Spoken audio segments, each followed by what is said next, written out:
It is really a high joy to get to introduce to you our first speaker of the weekend.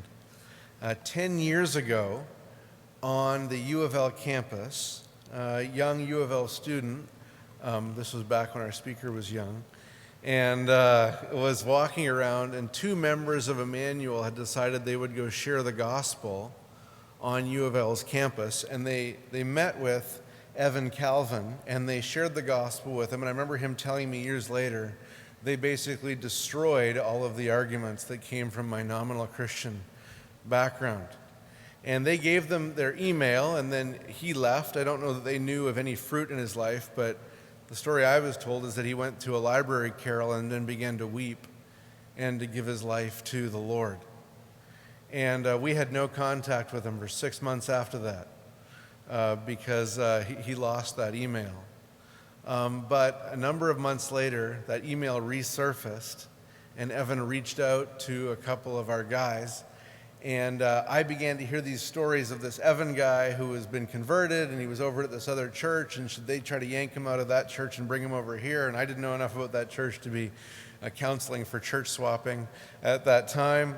But over time, Evan, just as he saw what a healthy church looked like, began to come over here and actually just plopped himself down in the first year of our apprenticeship, which I believe he took 1 or 2 times, or maybe, and then went on to direct it.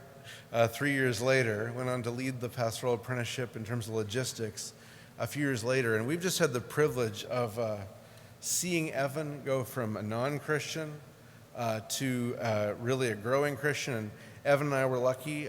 We had so many of the same struggles as new Christians, so that was a balm to my soul, just to sit across from a table from him and fellowship with him. But then eventually to see Evan become a pastor here a number of years ago, and then, in the grace of God, become the leader of our Immanuel College Collective, which now reaches students on the campus, and is probably the number one place we see baptisms from here at Immanuel. And so it has been I have never had the privilege in my life of watching anyone go from being a non-Christian to an elder. And it's been a joy to get to serve alongside Evan all of these years. And one of the things that has always encouraged me about Evan is that when he gets down, there's an insistence on looking only to Jesus until Jesus lifts him up. And Evan can get so down sometimes I'm worried about Jesus lifting him up, but Jesus always comes through. And so I was very eager to have him handle this topic of the sufficiency of Scripture for personal renewal.